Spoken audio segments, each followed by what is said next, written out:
বছরের প্রথম দিন, সেটাকে তারা ফার্সিতে তারা নওরোজ বলতো, মানে নতুন দিন। এই নওরোজ বা নাইরোজ, এই বছরের প্রথম দিনকে অগ্নি পূজকেরা, প্রকৃতি পূজারীরা, পেগানরা তারা বিশেষভাবে পুজো অর্চনা এবং উৎসব হৈহুল্লোড় করে কাটাতো। কেন কাটাতো? কারণ তারা মনে করত, তারা বিশ্বাস করত, বছরের প্রথম দিনটিতে আনন্দ উৎসব এবং হৈহুল্লোড় করে যদি কাটানো যায়, তো প্রথম মুহূর্ত, প্রথম দিনটাকে উৎসব এর মাধ্যমে কাটালে সারা বছর ভালো থাকা যাবে, সুখে থাকা যাবে, স্বাচ্ছন্দ্যে থাকা যাবে, উৎসবে থাকা যাবে। এই ভুল বিশ্বাস এবং এই কুসংস্কারাচ্ছন্ন আকীদার উপর ভিত্তি করে সেই অগ্নিপূজকেরা তারা বছরের প্রথম দিনকে উৎসবের সময় এবং উপলক্ষ হিসাবে স্থির করল। এটা ছিল আজ থেকে বহু হাজার বছর আগের ঘটনা। এটার শুরু এবং উৎপত্তি হলো ইরান থেকে।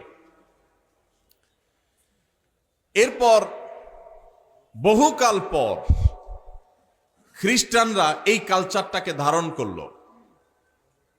তারা তাদের যে খ্রিস্টীয় বর্ষ, সেই খ্রিস্টীয় সন বা সালকেও তারা ওই অগ্নিপূজকদের যে সাল ছিল, সন ছিল, সেটার মতো করে এটার প্রথম দিনকে, প্রথম মুহূর্তকে তারা উদযাপন করা শুরু করলো। আজ সেই উদযাপন আমাদের মুসলমান সমাজেও এসে পড়েছে। তার নাম হলো 31st নাইট।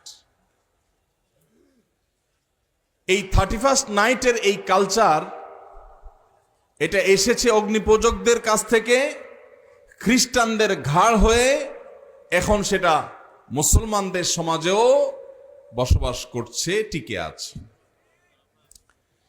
31st নাইটের যে কালচার এবং সংস্কৃতি, এই সংস্কৃতির মূল থিমটা হলো সেই অগ্নিপূজকদের থিম, অর্থাৎ বছরের প্রথম মুহূর্ত,